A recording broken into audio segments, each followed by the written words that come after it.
Hello बच्चा लोग, मैं हूँ तरुणी वर्मा। याद तो हो गई आपको। अगर नहीं कुछ लोगों को पता है तो मैं बता देती हूँ कि मेरे चैनल पे आपको बीबीए बीकॉम और एमबीए से रिलेटेड और भी ज़्यादा वीडियोस और भी मिल जाएगी। और कुछ टाइम से मैं वीडियोस नहीं बना पा रही थी, थोड़ी मेरे पर्सनल इश्यूज हैं, सो मैं वो यहाँ पर शेयर नहीं कर सकती। तो अब हम क्या करेंगे, इस वाली सीरीज़ में हम बिजनेस लॉ स्टार्ट करेंगे। कुछ बच्चों के लिए तो ये ऐसा होता है कि हे भगवान, ये क्या सब्जेक्ट दे दिया, ये तो हमसे बिल्कुल भी नहीं हो पाएगा। इवन सच बात ये है कि जब मैं खुद पढ़ती थी मेरे को बहुत ज़्यादा प्रॉब्लम आती थी। बट ये है कि थोड़ा किसी चीज़ पे मेहनत की जाए तो वो इजी बन जाएगी। और इस चीज़ को मैं आपको बिल्कुल मेक श्योर करती हूँ। मैं आपको इस चीज़ की गारंटी तो नहीं दे सकती, वो तो खैर सबके समझने के ऊपर ही बात है। पर मैं अपनी पूरी कोशिश करूँगी कि ये सब्जेक्ट आपको बहुत इजी लगने लगे और बहुत फ़नी वे में आप इसको समझ पाए। और ये वीडियोस बीबीए बीकॉम एमबीए और एमकॉम और चाहे तो सीए वाले भी देख सकते हैं, क्योंकि सारा सिलेबस वही होता है। थोड़ा बेसिक से आप इससे ज़्यादा अच्छे से समझ पाएंगे, और ताकि एडवांस जो सीए वाले हैं वो अपनी बुक से कवर कर लेंगे जो आईसीएआई उनको प्रोवाइड करता है। ठीक है, तो बिजनेस लॉ समझने से पहले हमें समझना ये पड़ेगा कि जो ये लॉ होता है ना, इसको सुनते ही सिर में दर्द हो जाता है सबके। ये होता क्या है, देखिए। एक होता है ट्यूटोनिक वर्ड, जैसे एक लैटिन वर्ड होता है, हम और उसमें क्या यूज़ करते हैं, लैटिन वर्ड, कि भाई कोई भी एक वर्ड है वो लैटिन वर्ड से डिराइव है। पर यहाँ पे जो ये वर्ड आया है ना, इसको बोलते हैं ट्यूटोनिक लैंग्वेज है, उसका ये वर्ड है। और ये वर्ड है लैग, जिसका मतलब होता है डेफिनेट।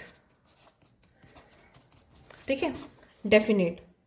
तो डेफिनेट तो लेग का मीनिंग होता है, बट लो का मीनिंग क्या आएगा, लो का मीनिंग आएगा डेफिनेट रूल ऑफ कंडक्ट।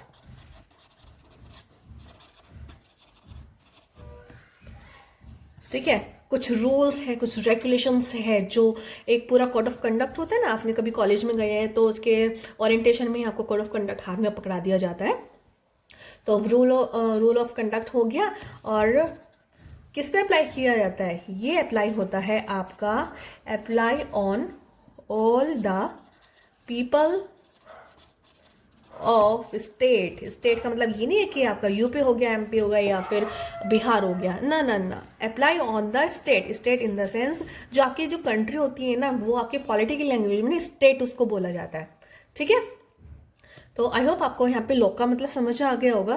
तो लॉ का एक हल्का सा ओवरव्यू मैं बता देती हूँ कि लॉ बहुत सारे रूल्स एंड रेगुलेशंस का एक कंडक्ट होता है, जो कि वहाँ के रहने वाले लोगों के ऊपर अप्लाई किया जाता है कि आपको ये बात माननी पड़ेगी, अगर आपने ये बात नहीं मानी तो आपको पनिशमेंट दी जाएगी।